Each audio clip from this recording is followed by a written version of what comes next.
Ohayo gozaimasu mga kasangbahay. Ako si Kat at siya naman ang alaga kong si Cookie. Isa siyang British Shorthair.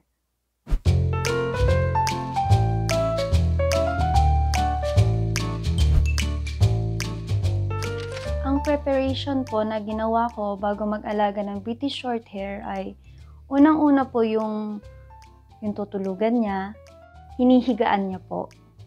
Tapos pati na rin yung food and water bowl niya po, cat litter box, pati na rin po yung mga scratching posts and boards at yung space kung saan po siya pwedeng maglaro.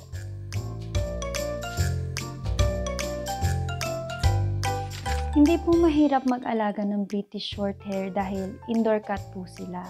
Si Cookie po, hindi po namin siya pinapaliguan tuwing winter, maliban na lang po talaga kung sobrang dumi niya na po. Pero kapag summer naman po, halos once a week po siyang pinapaliguan kasi hindi niya po talaga kaya yung init. At delikado po pag nag-overheat po siya. Pinapaliguan po namin siya gamit yung mga baby wash as per the vet's advice. Iniiwanan po namin siya ng ice packs kung saan po pwede siyang humiga kapag po naiinitan na siya. At iniiwan din po namin bukas yung aircon or yung heater po kapag aalis po kami. Hindi rin po sila mahirap i-train na pumunta sa CR dahil tinuruan na po sila sa pet shop bago pa po namin sila alagaan.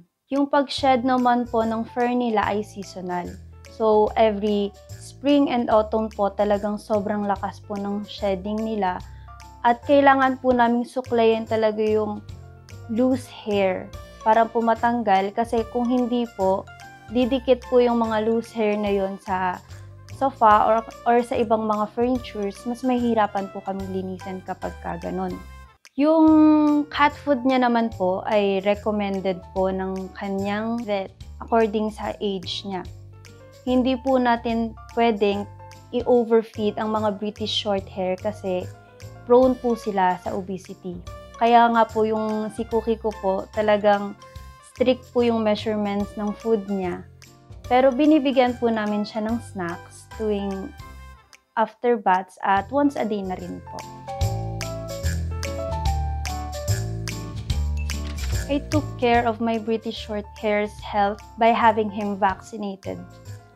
Noong unang 2 buwan niya po sa amin talagang bumabalik po kami sa vet niya kasi kailangan niya po i-take yung vaccines at yung mga overall check-ups niya po.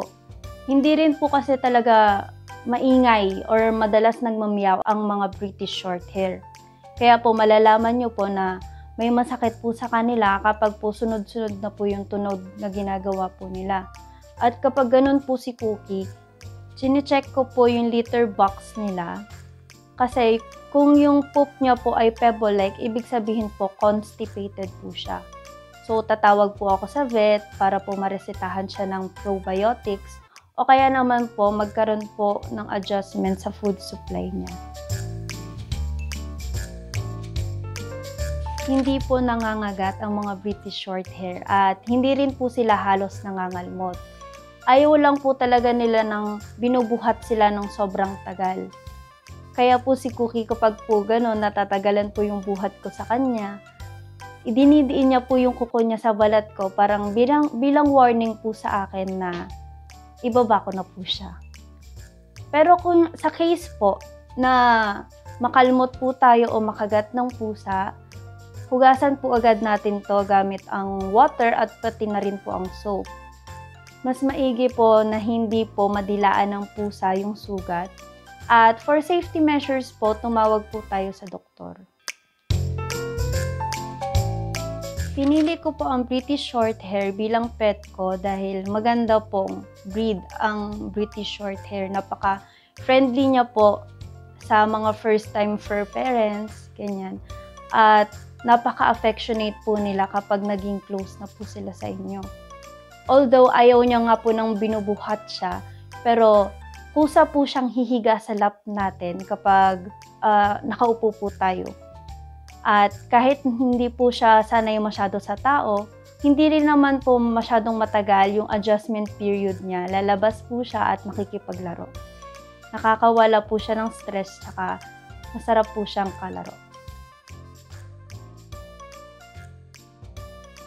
At iyan po ang mga bagay na kailangan nyong malaman tungkol sa mga British Shorthair.